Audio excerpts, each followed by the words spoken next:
ആശുപത്രി, വിദ്യാഭ്യാസ സ്ഥാപനങ്ങൾ, ആരോഗ്യ സ്ഥാപനങ്ങൾ, ഈ കാര്യങ്ങളിലെല്ലാം തന്നെ വലിയ മുന്നേറ്റമാണ് ആ മണ്ഡലത്തിനകത്തുണ്ടായിട്ടുള്ളത്. തെരഞ്ഞെടുപ്പിന് ഒരു മാസം തികച്ചില്ല. അപ്പോൾ എല്ലാ ഒരുക്കങ്ങളും ഒരുക്കി. സ്ഥാനാർത്ഥി ആര് എന്നുള്ളതാണ് ഏറ്റവും നിർണായകമായ ചോദ്യം. സ്ഥാനാർത്ഥിയെ സംബന്ധിച്ചിടത്തോളം ഞങ്ങൾ നേരത്തെ തന്നെ പറഞ്ഞിട്ടുണ്ട്, തെരഞ്ഞെടുപ്പ് എപ്പോൾ ഡിക്ലെയർ ചെയ്യുന്നു അപ്പോൾ ഞങ്ങളുടെ പാർട്ടി ഇടതുപക്ഷ ജനാധിപത്യ മുന്നണി അതിനെ സംബന്ധിച്ചിടത്തോളം ആലോചിക്കുകയും തീരുമാനിക്കുകയും ചെയ്യും. ഞങ്ങളെ സംബന്ധിച്ചിടത്തോളം ഒരൊറ്റ സ്ഥാനാർത്ഥി ഉണ്ടാവുള്ളൂ. ആ സ്ഥാനാർത്ഥിയുടെ പിറകിൽ അതിനെ വിജയിപ്പിക്കുന്നതിന് വേണ്ടിയിട്ട് ഇടതുപക്ഷവും കമ്മ്യൂണിസ്റ്റ് പാർട്ടിയും എല്ലാ തരത്തിലുള്ള ഒരുക്കവും പൂർത്തീകരിച്ചു കഴിഞ്ഞിരിക്കുകയാണ്. നിലമ്പൂരിലൊരു സ്വതന്ത്ര പരീക്ഷണം ഇനി ഉണ്ടാവുമോ? സ്വതന്ത്രനാണോ പാർട്ടി ചിഹ്നത്തിലാണോ എന്നുള്ളതെല്ലാം തന്നെ പാർട്ടിയും ഇടതുപക്ഷ ജനാധിപത്യ മുന്നണിയും ആലോചിച്ച് തീരുമാനിക്കേണ്ട കാര്യങ്ങളാണ്. അല്ല, തീരുമാനത്തിലേക്ക് എത്തിയില്ല. ഇന്ന് പ്രഖ്യാപനം നടന്നിട്ടേ ഉള്ളൂ. തെരഞ്ഞെടുപ്പ് ഡിക്ലറേഷൻ ഇന്ന് വന്നിട്ടേ ഉള്ളൂ.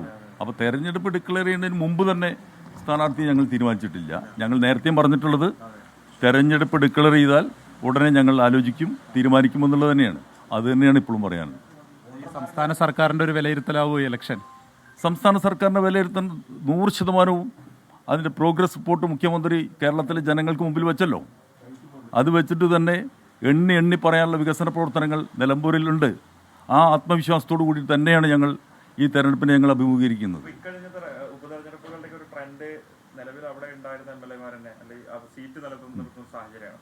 നിലമ്പൂരിനെ സംബന്ധിച്ച് LDF-ന്റെ തണുപ്പ് സീറ്റ് നിലനിർത്തുക തന്നെ ചെയ്യും. ആ സീറ്റ് നിലനിർത്തും, ഒരു സംശയ കാര്യത്തിലില്ല.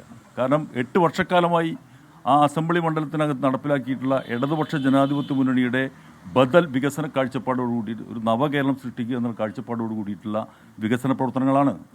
ആ വികസന പ്രവർത്തനങ്ങൾ ജനങ്ങൾ അംഗീകരിച്ചു കഴിഞ്ഞിട്ടുള്ളതാണ്. അതിനെ ആർക്കും മറക്കാൻ വേണ്ടി കഴിയില്ല. അതുകൊണ്ട് തന്നെ ആ വികസന പ്രവർത്തനങ്ങളുടെ തുടർച്ച വേണമെന്നുള്ളത് നിലമ്പൂരിലെ ഏതൊരു മനുഷ്യനും ആഗ്രഹിക്കുന്നതാണ്. ആ ആഗ്രഹത്തോടൊപ്പം ഇടതുപക്ഷ ജനാധിപത്യ മുന്നണിയോടൊപ്പം അവർ അണിചേരും. ഈ പണ്ടത്തെ MLA ഇപ്പോൾ PV അൻവർ മറുപാളയത്തിലാണ്. അപ്പോൾ അതെങ്ങനെ എഫക്റ്റ് ചെയ്യുമെന്നുള്ളതാണ് പ്രതികരിക്കുന്നത്. അദ്ദേഹം വലതുപക്ഷത്തേക്കാണ് പോകുന്നത് എന്നുള്ളത് ഞങ്ങൾ നേരത്തെ തന്നെ പറഞ്ഞിട്ടുള്ളതാണ്.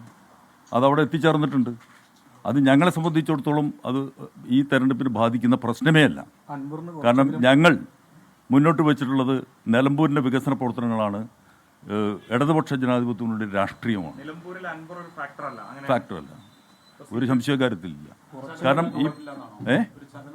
ഒരു ചലനവും ഉണ്ടാക്കാൻ വേണ്ടി കഴിയില്ല എന്നുള്ളത്